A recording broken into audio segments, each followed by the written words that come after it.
Here we're going to have a look at the setup screen. This has been a significant change in version 6.21. We have the description on the current string. So you can put in values there, and that will be the description on the current shot string. So we can see that that has appeared there. We now have comments on each of the 4 save strings. So you can actually put a comment on save 1, comment on save 2. They will not show on the shoot screen because there's just not enough space to write that. It's going to get too cluttered. However, when you do a shoot data download, that is where those comments will appear. So we can see save comment 1, save comment 2. So you can now put comments on each of the 4 save strings, not just the current. You can input the pellet weight in grains or grams as well. So we've got some little drop down menus. You just click the blue bar, the gold text to drop and expand these menus. Regular mode or airsoft mode.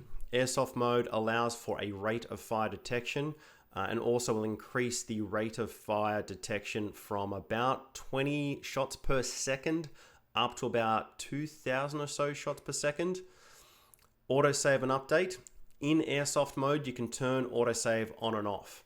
If you're in regular mode, it will save each and every shot. So if you turn the unit off and power it back up, all your data will be there. In airsoft, to get that high rate of fire, you can turn that off. We now have ballistic mode. So this is where you configure the unit to actually work with the downstream unit. So if we have a look at our SteadyShot, which is set up for ballistic mode, we can see that we have ballistic mode on. You turn ballistic mode on the near or the device closest to the muzzle. You then configure the remote unit name. This is the name of the unit that it's going to get the results from downstream. We can see that the name of that unit is XBF. That is something that we configured on the unit itself. We'll have a look at that in a second. So you configure the name of the remote unit. That tells it, who do I need to get the results from? That's the name of the unit, XBF. A shot delay. How long between when I detect the shot do I need to get that shot from the remote unit? If it's really far away, you need to configure a longer delay. You've got some rough calculations there to help you along. You, of course, cannot take the next shot until after that delay. So you can't use it with automatic fire airsoft mode. You have to wait for the next shot until after that result has come back. If you're missing every second shot, typically it's for something like this. You're taking it too quickly. You set the distance of the remote unit in meters or feet. This is so we can do that CD calculation.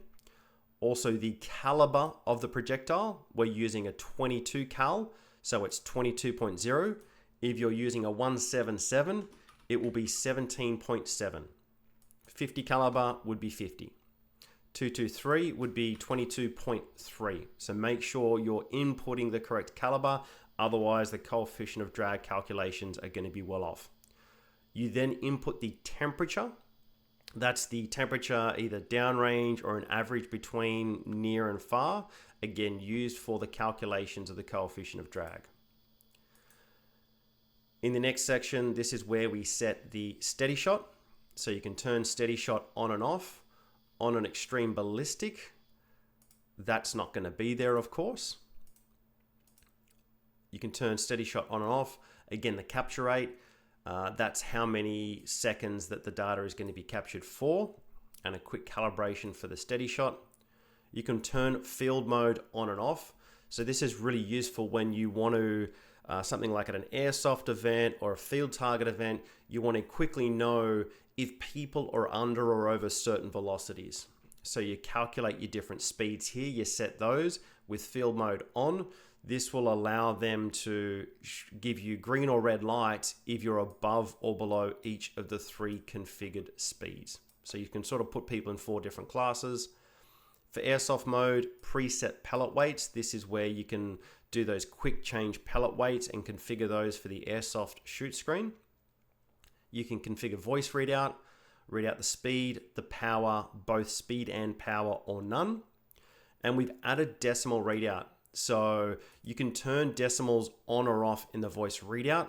If you turn decimals off, it will round the results. So if you shoot 11.9 foot-pounds with decimals off, it'll read out 12. So it does the automatic rounding and reads out that whole number. At the last, we've got the system name. So instead of using the regular SteadyShot Local, or ExtremeBallistic as the name of the page you need to go to, instead of the 192.168.4.1, you can actually input the name of the system, so you can give it your own name. So again, here we can see it replaces the SteadyShot. So you can actually put in, this is where we had before, we actually used XBF. So I named the remote system name XBF, and you can set that here. So currently it would be set to SteadyShot. That just helps you to make sure that you can call these whatever you want, so that when you go into your browser, it's a little bit friendlier and easier to remember if you've got multiple units. The one thing to note, the name of the unit has to be unique on the network. You can't have two devices that have the same name. We can change the units, metric or imperial. If you want to do a software update, you order that through our page. Each software update code is unique. We've also got the speed adjust. This is a little bit different now because this is the software that also runs on the ExtremeBallistic. We can increment the readout in 0.1 feet per second from that 1,000 feet per second. So at 1,000 feet per second, that will read exactly as calibrated from our master chronographs. If you want it to read faster or slower, you can adjust that here. So this is going to read 0.3 feet per second faster. This is helpful when you want it to match an existing chronograph for whatever reason that may be, especially if you've got two ExtremeBallistics. If we have a look at the setup screen on the NateChrony ExtremeBallistic, again, we've got the comments up the top. We've got the regular or airsoft mode, autosave, ballistic mode is the same. We've got a little bit of a difference here on the display. For the ExtremeBallistic, you can set the LED as the display, or the screen, or none. When you set those, it'll reset the unit. We've got field mode, you've got the preset weights, you've got voice, you've got the system name. You can see that the current system name is XBF that we configured here for this downstream.